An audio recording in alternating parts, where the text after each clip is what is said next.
My name's Zerkovich, and Creative Assembly have enlisted my help with this video to guide you to glory in Total War Warhammer 2.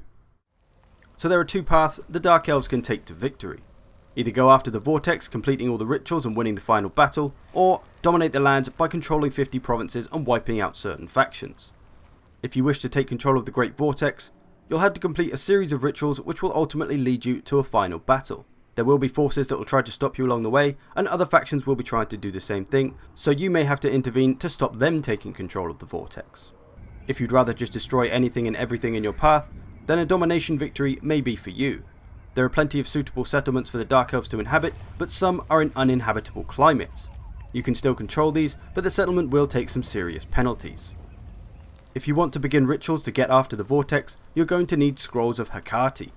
This is the Dark Elf's ritual currency that can be gathered through buildings, treasure hunting, missions, and more. Once you've gathered up enough scrolls, you'll be able to begin your first ritual. You'll repeat this process until the final ritual has been completed. There's also certain settlements throughout the world which are ritual resource sites, indicated by the symbol next to the settlement name. This will give you access to a building chain that can produce Scrolls of Hecate, so look to control these to reach your ritual faster. Other factions will be trying to do the same thing as you and may begin rituals before you. If this displeases you and you'd like to remind everyone else that you are the king, you can send an intervention army. You'll spend money to send an AI controlled army to the enemy regions to attempt to take one of their settlements and stop the ritual. The more money you spend, the bigger and tougher the army will be. If you should succeed, the enemy's ritual will be delayed. So keep an eye on your opponents, lest they beat you to the Vortex. The Dark Elves also have access to their own powerful abilities in the form of Rites. These will cost you slaves to perform, only last a certain amount of turns and have a cooldown as well. Use them sparingly so they're there when you need them. The most powerful rite for the Dark Elves is a sacrifice to Mathlan, which will allow them to recruit their terrifying Black Arks, a floating fortress in the ocean, fantastic for supporting your rampaging armies. The Dark Elf technologies are broken off into smaller research trees, which will strengthen part of your army or economy, like the Driven by Vengeance tree here that will strengthen some of my low to mid tier units. If I want to increase the efficiency of my economy, I could start with the Founded on Tyranny tree. Various traits here will help boost my expansion throughout the world. Simply check out all the tooltips to see what each research does, and start with the ones you feel would be most useful to your playstyle. A unique aspect of the Dark Elves game is their slaves, which will provide you a positive and a negative. They will create you income at the expense of your public order.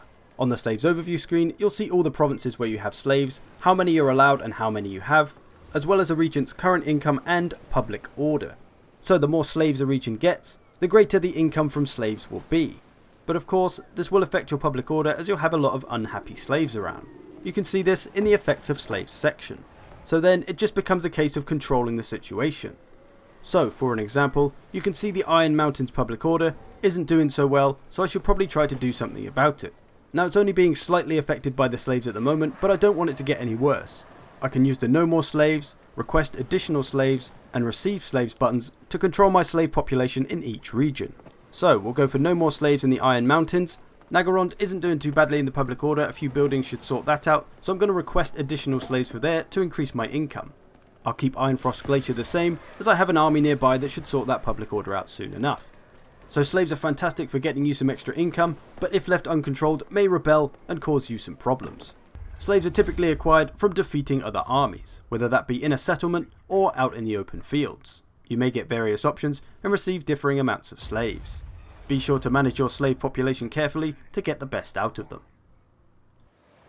Black Arks, Dark Elf warships that terrorize the ocean of the New World. They serve the Dark Elves in many different ways. They can recruit units into their own army, used to attack other vessels at sea, or to lend its units to your other armies.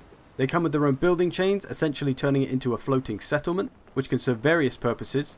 One of their strongest features though is their Bombardments, magical explosions that can be landed anywhere during a battle to support your armies on land. A useful advantage to have in any battle. For an army to be supported by the Bombardments, they'll have to be in the radius of this yellow circle, which is pretty big, allowing support of your armies deep inland. But this isn't all it does for your forces within range. As the Dark Elves have no kind of in-camp stance to replenish their troops when outside of their own territory, they may struggle when trying to invade other lands. This is where the Black Ark comes in. It has its own stance called Dread Expansion.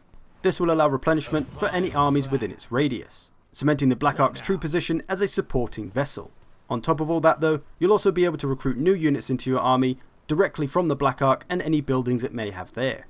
So if you're looking to invade and expand, you'll want to bring a Black Ark along to support your cause. Loyalty is also an important trait of your lords that you need to manage. If a leader of your army is just sat around doing nothing, they may begin to doubt the leadership of your legendary lord. You can keep them happy in various ways, such as winning battles, recruiting units, or applying equipment to them. If a lord's loyalty reaches 0, they'll rebel and take the army for themselves and try to overthrow you.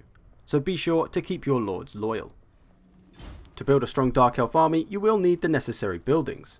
Conscription halls are a good place to start, as they'll offer you the basic spearmen and ranged unit options. This will ultimately lead to some of your best infantry, your Black Ark Corsairs, and your repeater bolt thrower artillery. If you'd like something with a bit more mobility, then the Plateau of Dark Steeds can offer you shock and missile cavalry. If you're looking for something more terrifying, you'll want to start with the Harpy's Roost, which will only give you access to the Harpies at first, but will ultimately lead to your War Hydra and Black Dragon, two very strong units for the Dark Elf roster.